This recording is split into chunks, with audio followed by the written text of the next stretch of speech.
Welcome to Novara Live, which today again is not live because the heatwave has once again forced us out of the studio. No worries though, we will be back to normal service as of next week. Coming up tonight, however, the US and Iran have been exchanging strikes yet again as both countries vie for control of the Strait of Hormuz.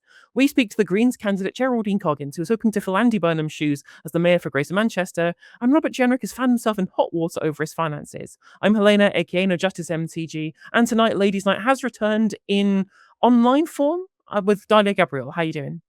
I'm good. I can't remember the last time we were in a studio together, Helena. Either, the heat wave has forced us apart, or, me off going and getting married has forced us apart. So hopefully neither of those things are going to happen again. So we'll be back together next week, inshallah.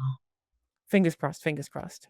As always, at home, if you'd like to support our work, you can sign up at novaramedia.com/support, and you can listen to the show on Spotify and Apple Podcasts. And as always, make sure that you let us know what you think in the comments down below. The US and Iran are back with tit-for-tat strikes, with Tehran launching drones at American allies Kuwait, Bahrain, Qatar, and Jordan overnight and into today. Those attacks were in response to the United States carrying out a string of air raids on Iran, hitting several cities along Iran's southern coast, killing 14 people and wounding 78 over the last 2 days. This is the moment an American strike hit a maritime control tower in southeastern Iran's Chabahar city.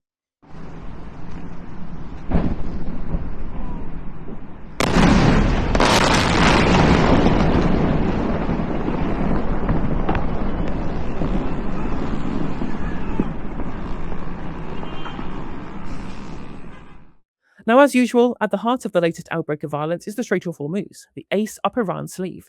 On Tuesday, Iran hit 3 tankers crossing through the strait, showing it is determined to maintain control over the waterway. United States President Donald Trump has been, unsurprisingly, all over the place on this over the last few days. Here he is speaking at the NATO summit in Turkey on Wednesday. Is the ceasefire over? Is the ceasefire done? Is the MOU dead? It's a very interesting question. To me, I think it's over. I don't want to deal with them anymore. They're scum. You know what scum is? They're scum. They're sick people. They're led by sick people. And they're vicious, violent people. And if they had a nuclear weapon, they'd use it. As far as I'm concerned, it's over. I'll speak to our negotiators. They want to negotiate. They're good people. Steve Witkoff, Jared Kushner. But they have to come back to me. As far as I'm concerned, it's just a waste of time dealing with them. They're liars. We make a deal, and if I make a deal with him, we have a deal, and he goes out, he talks. We make a deal. Everyone's agreed. No nuclear weapon. We make a deal. They go outside, talk to the press. They say, we never even talked about it. There's something wrong with them. They're cuckoo. As far as I'm concerned, it's over.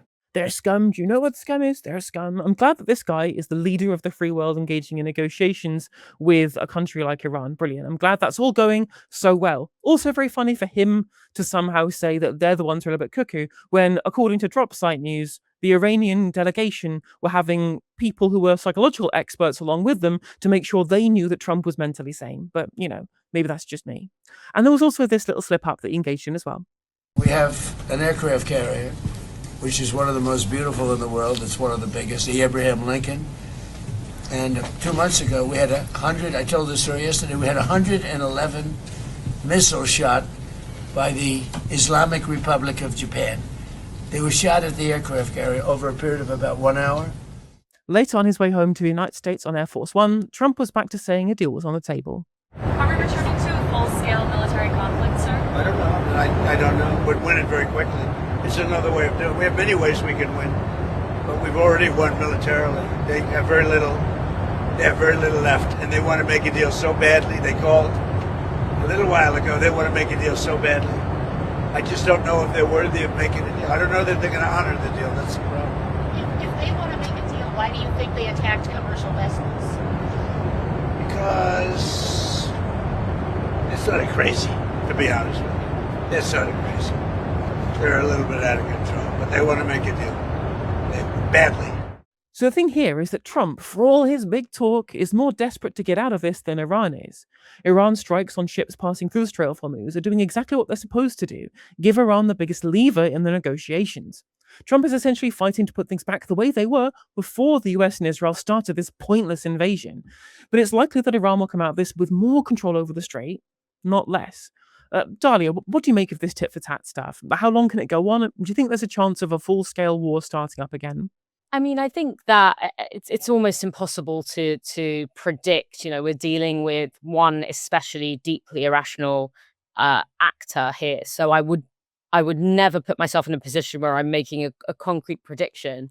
But I do think that a full-scale war is unlikely because the US has realized over the past several months that this is not a conflict that can be resolved in the way that they typically resolve conflicts. Normally when the US has an adversary, they go through one of two means. They either do economic strong arming, so, sanctions, manipulating the IMF, etc., or they go to war.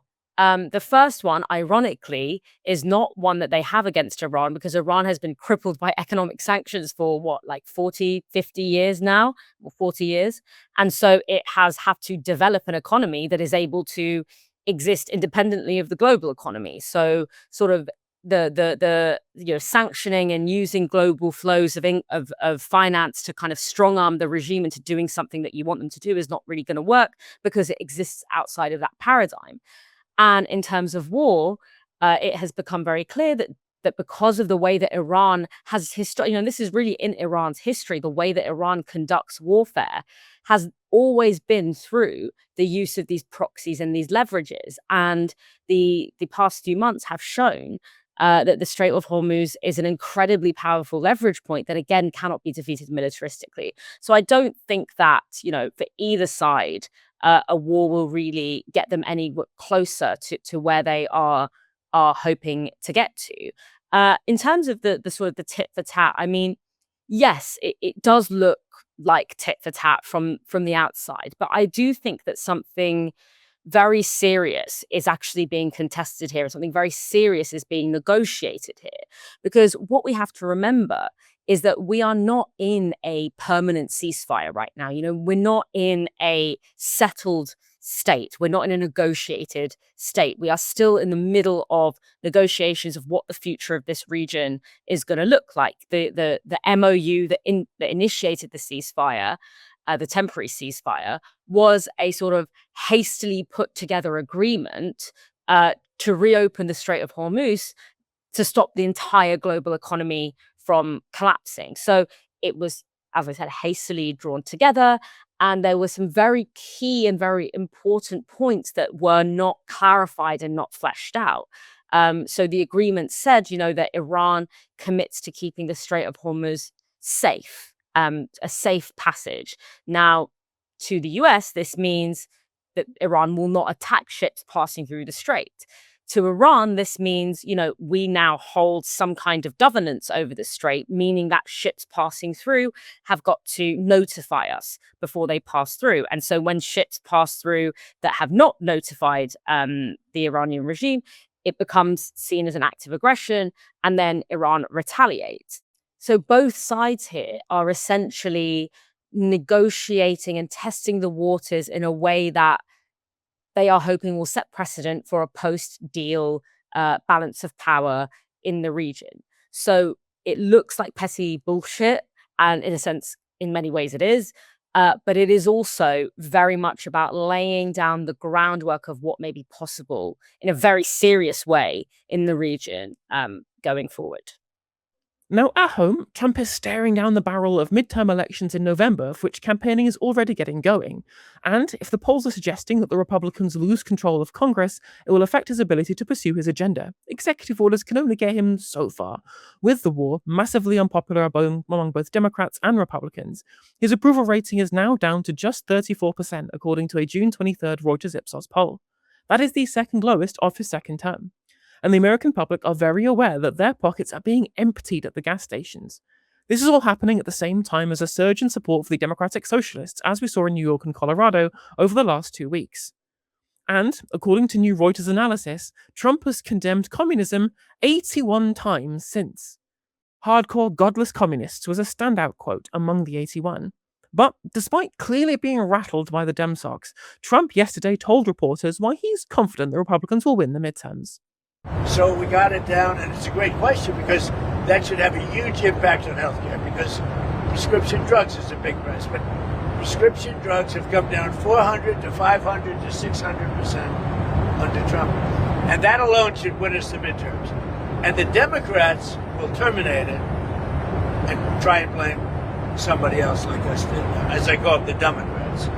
Do you Democrat. You know what a Democrat? Speaking of Democrats, Sadly for Trump, math like that probably won't win him an election. He's even lost many MAGA true believers, with former Republican Congresswoman Marjorie Taylor Greene being most likely the most vocal. Here's what she had to say on Iran yesterday. We are back to bombing Iran during the ceasefire for the Iran war that is not a war because Iran bombed a vessel for crossing the Strait of Hormuz that they don't control yet apparently control. Not sure how they bombed the vessel because we have totally and completely obliterated their military and beat them in the war that is not a war like 40 times now. I am so glad that Trump ran for president to end forever foreign wars, otherwise I might start thinking this war that is not a war that we won like 40 times is starting to turn into another forever foreign war in the Middle East. Good thing Pete Hegseth, Secretary for the Department of Defense, War, is headed to Israel to take orders from, ask for advice on how to totally wipe out Iran, bring peace. I'm totally sure no one in the executive branch or donors will do any sort of insider trading based on super duper secret military decisions. You know, the kind based on intelligence that Congress is going to fuse with Israel's military after they vote to pass the National Defense War Authorization Act. This is exactly what we all voted for when we said to make America great again. Dalia, is Trump screwed at home now? How does he wriggle out of this one?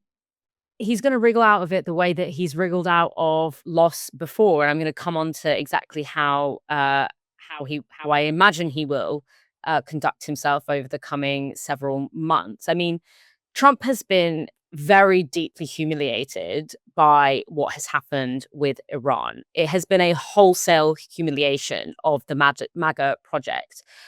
He has broken two of his most important promises that he made to his base. One, of course, no foreign wars. And second, I'm a strong man who's going to keep your bills down. Now, obviously, what has happened is he's gotten the US involved in a foreign war. And in that foreign war, he's made America look incredibly weak. And he's caused gas prices to go up, which has caused everything else the cost of living overall to increase in the US. So it has really been a deep humiliation. And for the vast majority of the MAGA voter base, they won't necessarily understand why this is the case. Much like Trump, they would have been like, Iran should have been an easy target. This is an economically crippled regime. This is a militaristically inferior regime. Why can't it be a quick in and out? But obviously, because Iran might not have nuclear weapons, but they do have an economic nuclear weapon, which is the Strait of Hormuz. And not only are they not afraid to use it, but they can use it without, unlike an actual nuclear weapon, without any risk of harm of it kind of blowing back on themselves. So it has been a very, very bad situation for Trump domestically, and specifically with his own base, because a lot of people had already made their minds up that they're not in favor of Trump, but it was very, very difficult to shake that bond that Trump has with the MAGA base. But because he is failing on his own terms so clearly, that's why we're starting to see these ruptures. And it's unlikely that is going to change before the midterms. I don't think that, and I think Trump knows he's not going to be able to pull something out of the bag before the midterms in a way that will meaningfully change what the result will possibly be. So what he's planning on doing is doing what he did in 2020, which is to sow seeds of doubt on the legitimacy of the election. So instead of trying to win back the electorate and change the result of the election, he just is going to try and delegitimize it altogether. And we are kind of seeing the rhetorical groundwork of this being laid. Kash Patel and the FBI have been sending analysts to places like Georgia to, again, reopen investigations and reopen probes into potential election fraud in the 2020 election. He used his 4th of July presidential address to reiterate his intention to pass the Save America Act, which is about sort of double downing on the presentation of identification for voting, or voter ID, to quote unquote stop non-citizens from voting. Now, of course, there is no evidence at all that there is wide-scale election fraud and that this is somehow skewing elections towards the Democrats. So passing these acts is not actually going to change anything that happens in the election because it's addressing a problem that wasn't a problem to begin with.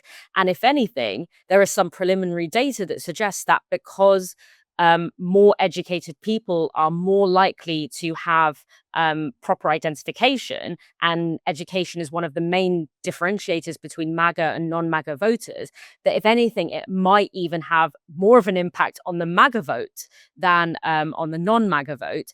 But again, the point is not to actually change the result of the election. The point is to begin to sow seeds of doubt in people's minds, in the MAGA mind, on whether or not the election itself was legitimate. It's what he did in 2020, and I think that's probably what he's planning on doing for the upcoming midterms. Yeah, because I've seen many times that Trump has basically said that he doesn't really care about the midterms as a result. Like, remember when he said, "So I don't really care about Americans' cost of living," right? He literally said, "I don't care about the inequality. I don't care about what's happening in terms of affordability." It's a made-up Democrat word, right? He doesn't actually really care. He cares about his own personal self-aggrandizement. He cares about his own personal image. Like, he cares about losing insofar as it's a referendum on him as a person, not whether or not it allows the Republican Party to have power, because he views himself as all-powerful. I don't think he's ready for him to be potentially stymied in terms of his agenda by a pretty hostile Congress, which could go both ways. It could be that both the Senate and the House return to the Democrats, and that would put pay to a bunch of Trump's, I guess, agenda setting, even if it might not constrain him on everything, you know? So that's, I think you're right.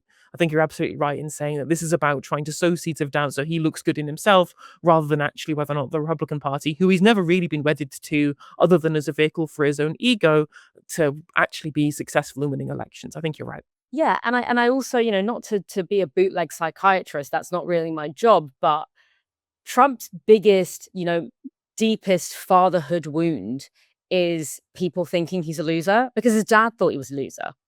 Famously, his dad thought he was Such a loser. Such a exactly. terrible And that, loser. and you see it in the way that Trump views people. It's why he loves Mamdani, because Mamdani's a winner, right? He loves Mamdani more than he loves people who are licking his boots, because he's like, that's how his father saw the world, and that's how he sees the world, and his father saw him as a loser. So his deepest wound and deepest fear is actually nothing political. He doesn't give a crap if the Republicans lose every election going forward. What he is deeply afraid of is going down in history as a loser. And that's why he is so heavily preoccupied with trying to rewrite history, where in a way that means that he actually never lost. In his mind, he actually never lost the 2020 election, and he's not going to lose the midterms. Because, if we're looking at sort of from a psychological profile, which is not normally the way I look at politics, but it's just so obvious in this case, that is actually the thing that punches him in the gut the most. And, we have Fred Trump, his father, to blame for that. In recent weeks and months, it seems we can't stop having by-elections. With Andy Burnham having resigned from his mayoral role to become the MP for Makerfield and soon to be Prime Minister, this leaves the Manchester mayoralty vacant. Unlike Clacton, which would appear to be a fait accompli for Nigel Farage, the Manchester mayoralty could actually be somewhat of a contest, despite Burnham winning comfortably last time around. Across Greater Manchester in May's local elections, Reform UK came out on top with 30% of the aggregate vote, to Labour in second with just 23.6%, and the Greens closely following in third with 19.1%. This contrasts to the previous mayoral election in 2024, when Andy Burnham swept every single borough and all but one ward across the whole of the city region, showing just how much his name recognition helps Labour. What also makes this by-election interesting is that, unlike the previous election, which was held under first past the post, this one will be done using what's known as supplementary vote, where voters can choose a second choice preference who their vote flows to should their preferred candidate not win. For Burnham's replacement, the Labour Party has chosen Bev Craig, leader of Manchester City Council and co-founder of the Open Labour campaign group.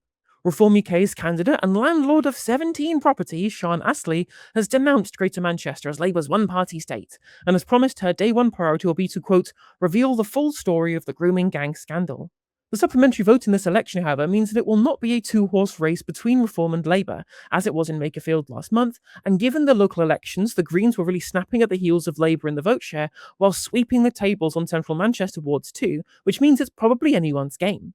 Buoyant after the success of the Gorton and Denton by-election, the Green Party's candidate Geraldine Coggins launched her manifesto today, focusing on transport, housing, and high street revitalisation. Earlier today, I spoke to Geraldine to discuss her plans, and I started by asking her about what she'll do to solve the housing crisis.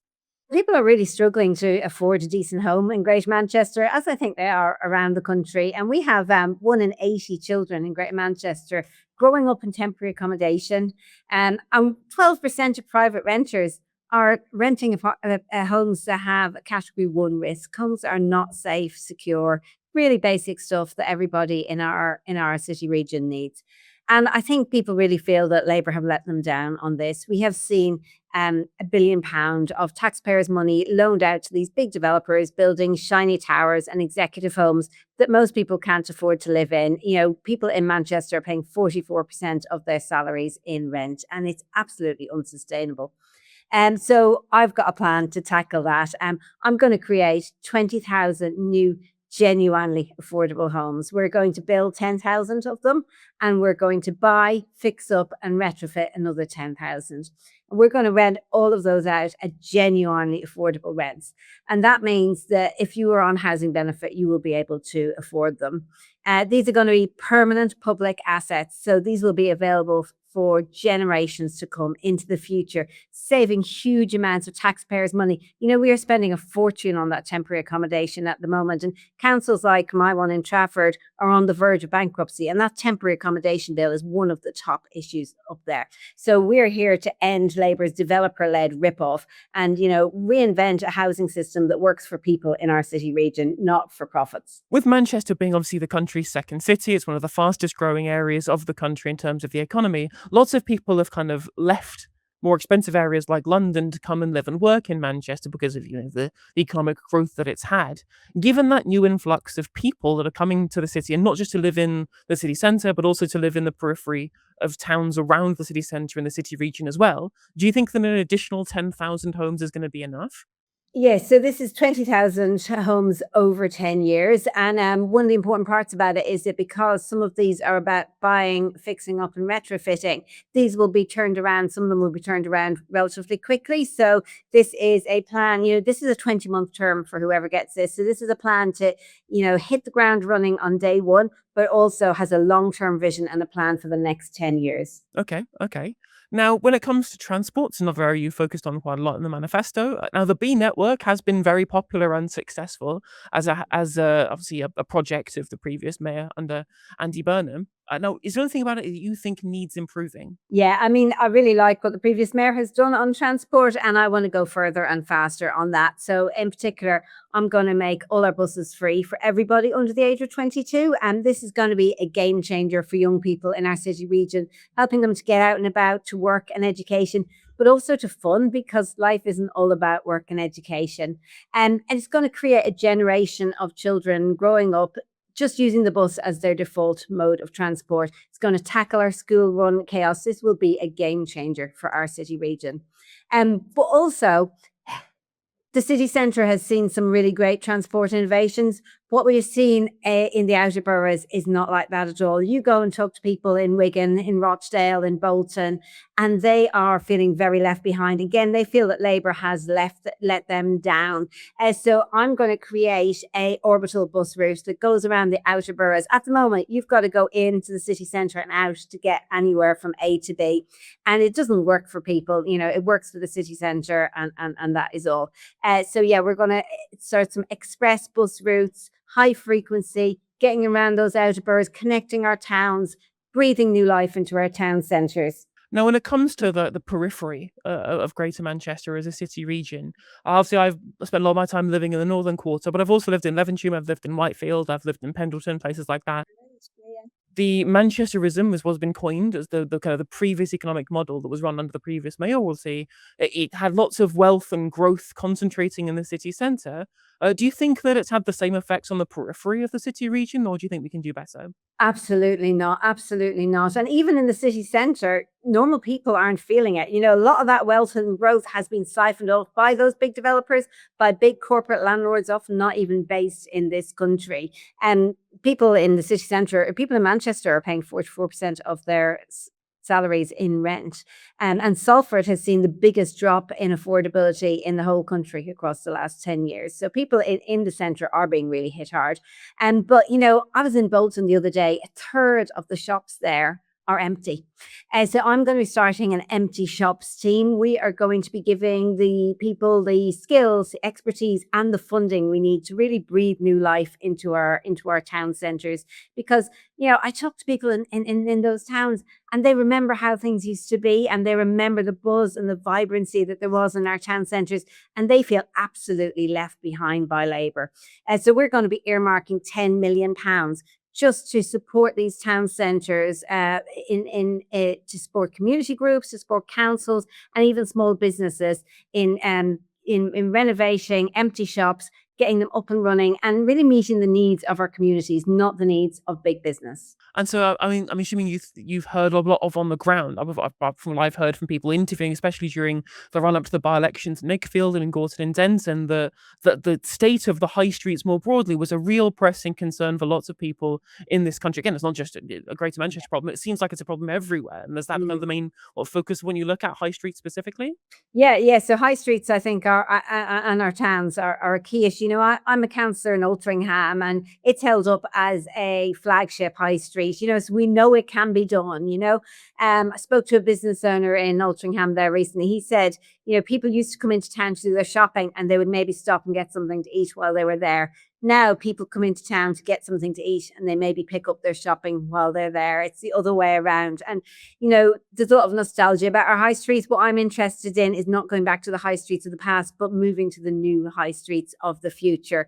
And, Altrincham had that problem of empty shops, and it has moved on and it is thriving. It's had community buyouts like in Altrincham Town Hall, where we see wonderful OYE's Arts setting up and running all these fantastic community groups. And these are the sort of things that I want to take from Altrincham and roll out across our city region.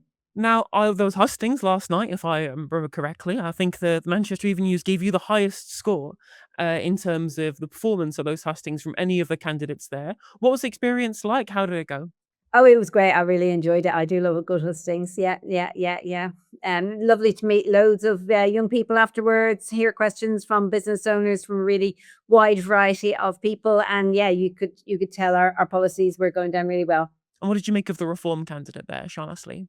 It was the first time I met her. I thought it was slightly amusing when she claimed to be the advocate for small businesses. I did point out that their party is funded by crypto billionaires in other countries, and that went down quite well with the crowd.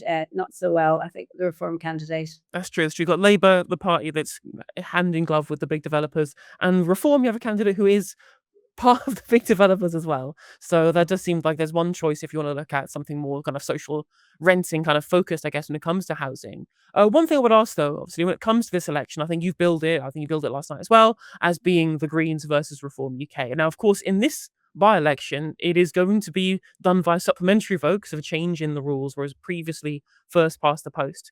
Have the Green Party got any recommendations to their voters on how to use their supplementary vote, or are you allowing it for other people to choose? Would you have any kind of inkling about how that might work?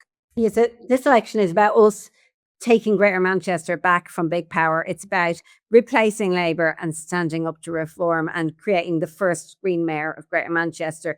I think the supplementary vote is such an opportunity for us. It means that people in Greater Manchester, they know that they can vote with their head and their heart for the candidate that they really want to be their mayor. They can vote for the policies they believe in, for the person who shares their values. And they still got their second vote to use as an insurance policy. So I think this will be a great help to our campaign. And is there anything else in terms of policy that you'd like to make known whilst you've got the time to speak to us? You've hit the big ones. 20,000 genuinely affordable homes, free buses for people under 22, getting our high streets buzzing again. And of course, as the first Green Mayor of Greater Manchester, I'm going to be putting the climate and nature emergency at the heart of everything we do. Another day, another scandal for Reform UK. And yes, it's donations yet again. But this time, it's not the Parliamentary Standards Committee that's leading the inquiry. It's the police. The BBC and the iPaper have reported that Reform MP Robert Jenrick is being investigated by the Metropolitan Police over a donation he received during his unsuccessful campaign for the Conservative Party leadership in 2024. You remember, of course, that he defected from the Tories to Reform in January. The investigation relates to a donation of £100,000 for Jenrick's leadership campaign received from British entrepreneur Philip Ullman via a company called Spot Fitness, the iPaper said. But here's the sticky part. It's reported that £37,500 of the amount came from US company Innoviz.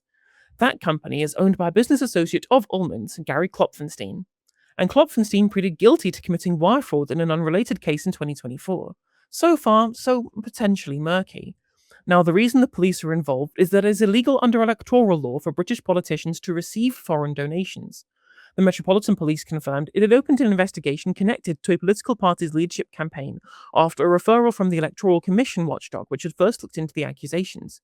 It did not name who it was investigating. Jenrick has, however, denied any wrongdoing. A spokesperson for the MP told the BBC the following. The suggestion that Robert knowingly accepted impermissible donations is an untrue, politically motivated smear, put about years later by the Conservatives, despite the fact that Mr. Ullman was introduced to Robert by a Tory MP and had his donations permissibility checked by the party. Robert and his campaign team complied with all electoral laws when receiving this donation received from Spot Fitness Limited in 2024. Mr. Jenrick has never met, spoken to, nor had any contact with Mr. Klopfenstein, nor was he aware of any connection between him and Mr. Ullman's donation until he was contacted by the Electoral Commission. He fully cooperated with the Electoral Commission inquiry, providing detailed records that categorically disprove these smears in 2025. Jenrick himself has said that he has had no contact from the police. Now, over the last week, we've been treated to a car crash interview after car crash interview, as Reform's leadership gamely tried to defend donations to Nigel Farage in his farcical by-election in Clacton. Reform MP Richard Tice, though, this morning didn't want to know unasked about Jenrick by independent journalist Jack Roweth. Just about Nigel? It's a lovely morning.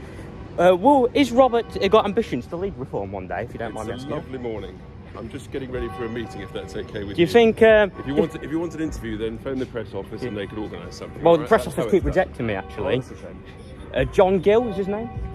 Well, there's a variety of people in the press office. Anyway, I want to say as well, do you believe... Who are you, by the way? I'm Jack Roweth, independent journalist. Do you think the NCA, do you think the National Crime Agency... Who do you work for? I'm independent. I've actually just landed a job this week, freelance. Congratulations. Thank you, I appreciate that. Do you think the NCA, National Crime Agency... Yeah, with you. I've just got to get ready for my meeting, okay? I can have a walk with you, though. This is public place, Thank you Richard. very much. Well, Richard, it was nice meeting you. I know I'm not Nice going to to get see you. anything out of you. Have Can a I good shake day. your hand? Come on. Jenrick himself hasn't been shy about appearing across the media this week either, engaging in petulant tirades in defence of Farage. Take a look.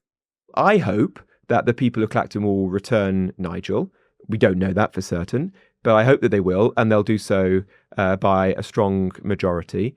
And that will send a very powerful signal to the other parties that, look, the stitch-up has failed. What is the it? message to the wider electorate Enough that of these Nigel games. Farage can beat a field of one talking bin? Well, the message is this. Nigel Farage had the courage to put himself up for a by-election, which very few people do in politics. Very few people do. You didn't. Well, quite. There's very few people do it. He was jailed for 8 months. Is this the kind of person that Nigel Farage should be associated with? It's just an old friend of his. Right. He's got no role in Are you reform. friends with many convicted criminals out of interest? Well, people do make mistakes in life. But are you friends with any and convicted the criminals? Do you take money from them? Do you have your security paid for by them? Do you stay at their houses? Any convicted criminals Nigel is at all? allowed to have a friend. Are you sitting comfortably? I am. That sounds ominous, Lisa, but go for it. Oh, you're sitting comfortably, so I shall begin. Nigel Farage is a vile, repulsive individual. Everything that comes out of his mouth is a lie. As soon as his lips are moving, it's a lie. The fact that you are sticking up for him just shows what a person you are, because you didn't have a by-election. Reform is a busted flush, and you don't like it.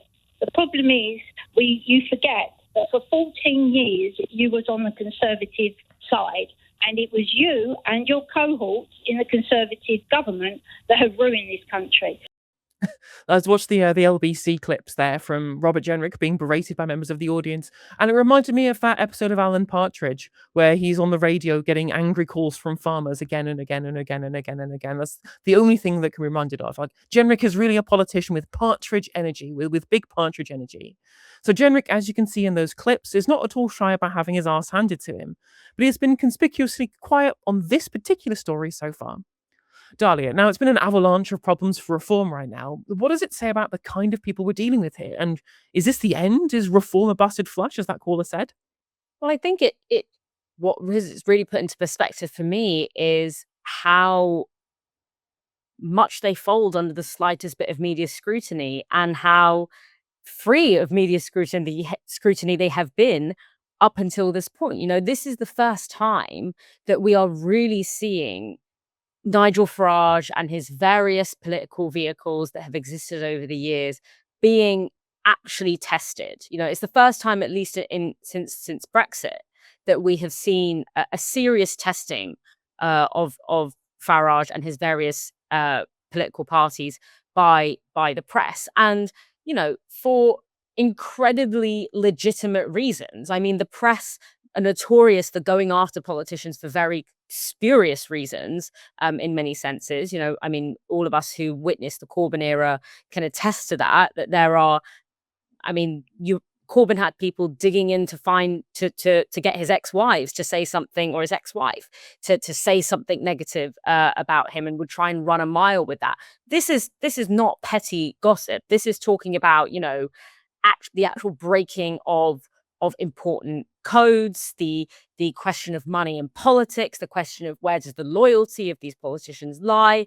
This is really serious stuff, and the fact that they are failing to even answer the most rudimentary questions about potential or alleged corruption really shows how they have had such an easy ride by the press for so long. Not only has the press treated Reform and Nigel Farage as this kind of wonder kid, but they have given Farage and others this sort of media platform that is completely disproportionate to their electoral significance. And what we are seeing as a result is they are trying to implement a kind of Trumpist playbook. They are trying to take this negative press and essentially use it to boost their anti-establishment credentials. We see this through, for example, Nigel Farage calling this by-election and talking about it being, an establishment versus the people by-election,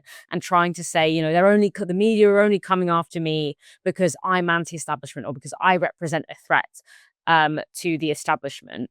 And that's the route that he and others are likely going down. But unfortunately, the whining is incredibly distasteful when you hear Nigel Farage saying, I am the most threatened, or I am the most at-risk MP that has ever lived, practically. And it's like, well, why don't you tell that to Diane Abbott, who receives 10 times the amount of abuse than the next most abused female MP in Parliament, or has had such graphic death threats that she is unable to walk around her constituency unprotected. What about telling that to the family of Joe Cox or David Ames, two MPs who were assassinated in office? This idea that just because you have had the most gentle form of questioning over whether or not your conduct is legal or illegal, the fact that you would consider that to be the most egregious attack on the safety and dignity of an MP, when we literally have got, when Diane Abbott is literally right there, or when we've had 2 assassinated MPs in the past 10 years, it just comes across as pretty snowflakey. And I thought that the Reform electorate don't like that. Well, the thing is that with people like Nigel Farage and Robert Jenrick, like people who've been privately educated, who've been in the upper echelons of society, they're not used to being questioned. They're not used to being held to account. They've lived above scrutiny and above accountability for basically all of their lives. That's been how they've understood themselves. And any amount of pushback is seen as being totally unreasonable, when normal people have to deal with scrutiny every day in our lives, right? Like, members of the NHS can't accept donations of anything more expensive than a pen, and we're supposed to let £5 million just lie there as if it's completely irrelevant. I mean, there's a huge conflict of interest, even beyond parliamentary rules, about the declaration of these gifts, right? And in terms of Nigel Farage trying to make the story all about the by-election, or all about Sky News spending time knocking on one of his doors, which he was registered to vote at, by the way, at the last election, like the one hounding his family, he was registered to vote there at the last election, perfectly reasonable for a journalist to make a request. And yet, you look at people on the left in this country, Zach Polanski had his whole family hunted down by the press